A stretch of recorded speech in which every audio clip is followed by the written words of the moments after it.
Here's a piece that I am really excited about. It's the Legioss Omega from the show Mospeada Another Genesis. So, first of all, this is brought to you by JP Fans, as we have done many reviews for them lately. You can buy this from any of the sites that they list. I mean, right now it's all kind of used stuff, but this is used. And they have just been ready to release a auctions service. So right now, I think I got this from Macari. There's a few other choices, but they really haven't had Yahoo Japan auctions. Now they do. If not at the time of this video release, shortly thereafter. I think it's in beta right now. But that will greatly expand the number of places that you can buy from on Japanese sites. That's primarily where I got most of my stuff before JP Fans. And I was like, when I started working with them, like, yo, you guys need to have auctions. And here you are, auctions. Now, let's talk about this figure a little bit in the box, just giving some context. This came out like last year. This is a kind of revisioning of Genesis Climber Mospeada, which was the Robotech The Next Generation, the second series of the Robotech series in the US. This, of course, is a slightly modern re-engineering. This box is very small, too. This is the Legioss Omega, and there's a couple things here. T-Spark and Toy Rise. And there's kind of sublines that I think are meant to be interchangeable, because I think there's some Transformers like this, there are Zoids like this, and they all kind of fall under the banner by TakaraTomy. And I was excited for this because we've had lots of different Legioss toys over the years, going back to the Gakken toys from the Robotech era and Henshin Robo era, to going into, let's say, we had the Toynami ones, we had the CM's ones. We've had a lot of modern versions of this now, all really, really expensive, and all by these kind of, usually these smaller companies by that don't have the years of experience of engineering things or the durable materials or any of that. So I was very excited to see somebody as big as TakaraTomy, aka the people who make Transformers, working on this thing. So I'm going to open this up and kind of show you what's included, and then we're going to go through some of the features. Okay, so here we go. It's actually not super small, but it's smaller than any Legioss toy I've had before. So way smaller than the vintage Gakken big size, probably a little bigger than the smaller size. Oh, this is upside down. Comes a little Diaclone sized Scott Bernard and his bike, his little gun. I mean, I think it's Scott Bernard. I don't know who the actual character is these days, if it's still Scott Bernard. But let's get some nice instructions, which, I mean, in theory should be pretty familiar, because the transformation is very literal in the show, so it's kind of not going to deviate from, but there'll be other things. There's a little warning thing I'll have to read when I do transformation. My guess is that make sure that this gets put into some kind of other position. Yeah, it looks fun. It's all plastic as far as I know, but again, we'll get into that. Maybe there's some metal in here, but I'll find out shortly. It looks very detailed underneath. There's cool, like, mechanical bits. We're gonna find out what this is about. Toy, pilot, and gun. So I don't know. Again, I haven't watched or read whatever this new series is. So I don't know if this is Scott Bernard or someone else, but it is a little Diaclone figure. Now, I mean, I know it's a Mospeada figure, but it's got the same articulation that a Diaclone figure has. And you also have the little bike that it comes apart a little bit, but doesn't really do much of anything. And there's a little square in the back. I'm guessing that's compatibility with Diaclone. The figure can go on the bike, but it's, it doesn't like post into place, and you really have to kind of fidget it. It's cool, but will I ever use this? Probably not. Instead, I will likely put the figure in the cockpit here. Now, unlike the other Mospeada designs, this bike used to be stored in the kind of chest cavity. It is not here. You'll also notice on this figure, just to point out, that all of these, there are so many connection points all over the place that you can just stick things to anywhere. I can see some incredible compatibility happening between different toy lines, and much like when we enjoy like the Tomica lines and their ports are the same size, we have that going on here.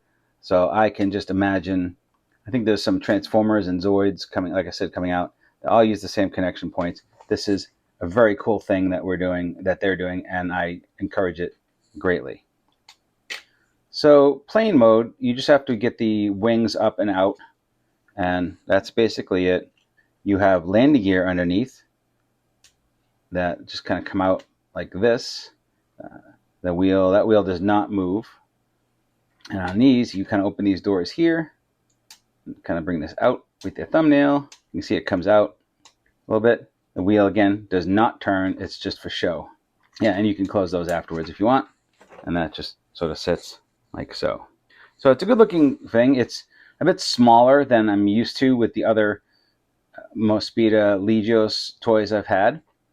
But it still says, Mars base on it. It's still it looks just like you would want it to, but it's updated. It's a little more modern. The engineering on this is really, really good, and the build quality on this is really, really good. There is no die cast, but honestly, it feels so good that you wouldn't know it. And maybe there's die cast inside, I don't know, but this just feels great. So to start with, let's turn this into Gerwalk mode. Now there's a little piece of paper here that comes in that basically says, unlock this thing before you unlock the legs, okay? Oh, it's upside down.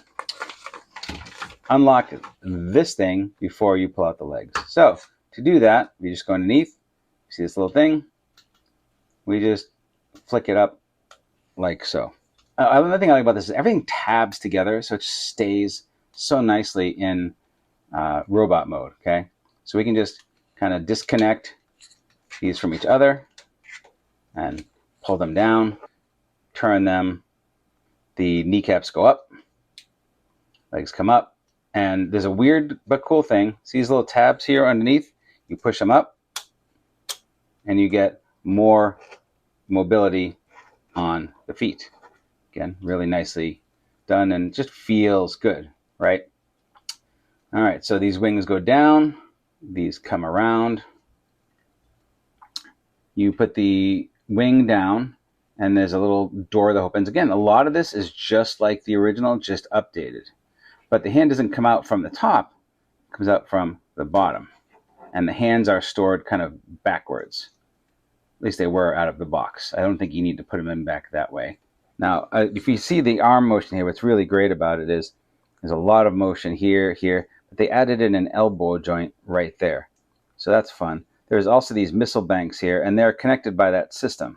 So you can unplug them, put them wherever you want. There's another little foldable peg in there if you wanted to put them out here. So they do kind of pop off easily, though, when you transform them. I mean, the pegs are good. It's just kind of in the way.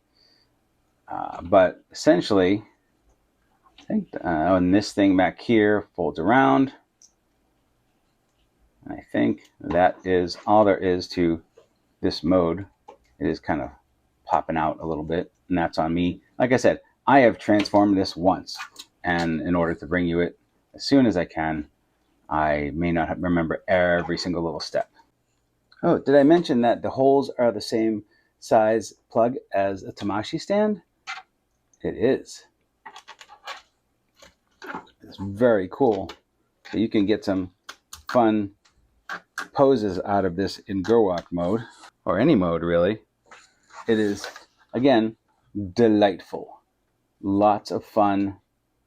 So far, I am really a big fan of this. And so far, the transformation is pretty similar to the original, for the most part. There are some little differences here and there, but it is essentially the same thing. Now, that doesn't stay that way through the full transformation, but you'll get the idea in a moment of what goes into that. Okay, so you want to transform into robot mode. Well, let's do that together. Okay, we flip this over. These pieces here come up and around and in. So this piece comes around like the other one and comes in. Pretty simple. This whole unit comes off, and when trying to grab it, it will come off. Again, it's made to be modular, I know, but it's just a thing that happens. It comes down, and this goes in like so. Now, this comes up like that, down, and then the whole thing, this comes around, these go like that. Okay, see how it's coming together now? Very cool. And this whole unit comes down around the back.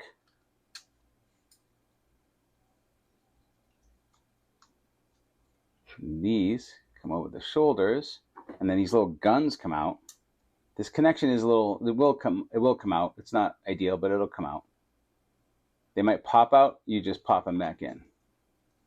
And that is kind of what we're looking for here. This comes around, goes down, comes in, antenna goes up, the arms come down and then kind of in a little bit. And then these clip in underneath like so.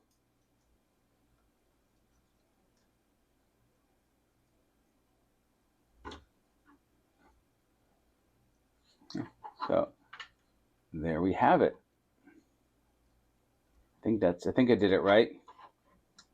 We'll find out soon enough. Here is the figure. It is awfully nice looking. The posability is great. It feels like it's got heft to it, even though I don't think there's any metal in here. Like it feels dense, but it feels very toy-like as well. I don't feel like fragile at all. There are some things that come off like easily and are a little, but they pop back on. Like this little shoulder thing comes off. These things are a little loosey-goosey, but they're all right. These little fins. But overall, man, this thing is a delight.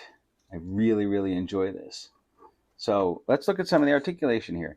We got the full leg swivel, and then it rotates here, and then get a nice bend there. Now, if we look at the feet, right, there's a lot of great like motion here. There's a rocker, toe, the heel, just really nice. Then there is a waist swivel, no crunch though. Again, the shoulders, we can go forward and backwards a little bit. We can rotate, we can go out, we can do that, we can swivel. Interesting thing that this hand, it's just on a peg, but the peg is the same as any other connection point. So I don't know why you'd want to, but you can do that if you want to. Just stick it on the shoulder. Similarly, you could take like this piece here off the shoulder and use one of the other dots, and I don't know, you could fire missile banks out at you. Like, again, I don't know why you want to do it, but I appreciate that it does it. And I imagine that when you have a bunch of the T-Spark line figures, then they all kind of go together. That is my assumption. We will find out if it's correct when I get more. But for now, let's just view this as a standalone toy, and it is awesome. Head on a ball joint, little fin pops up.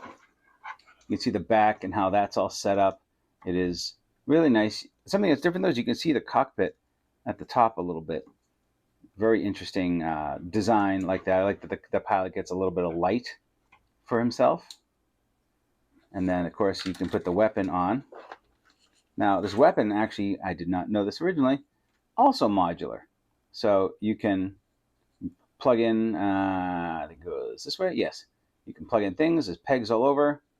He can hold it, or he can store it wherever you want.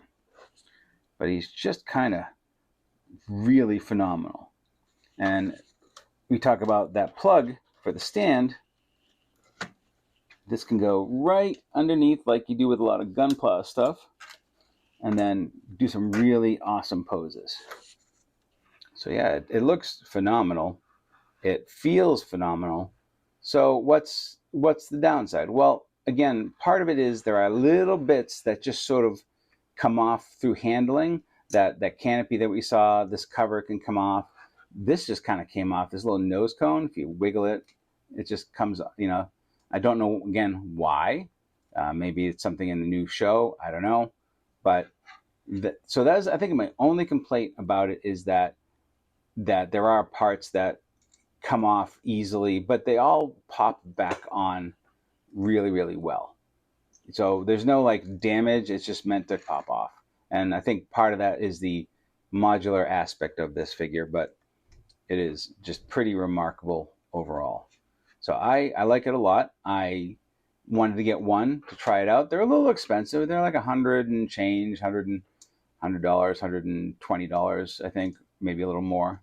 But, you know, it's not too bad if you're into that sort of thing, which I am. And again, like if you're thinking of getting one, the yen to dollar ratio is really, really great right now. So they're basically bargains. And you can get yours, as I got mine, through jpfans.com.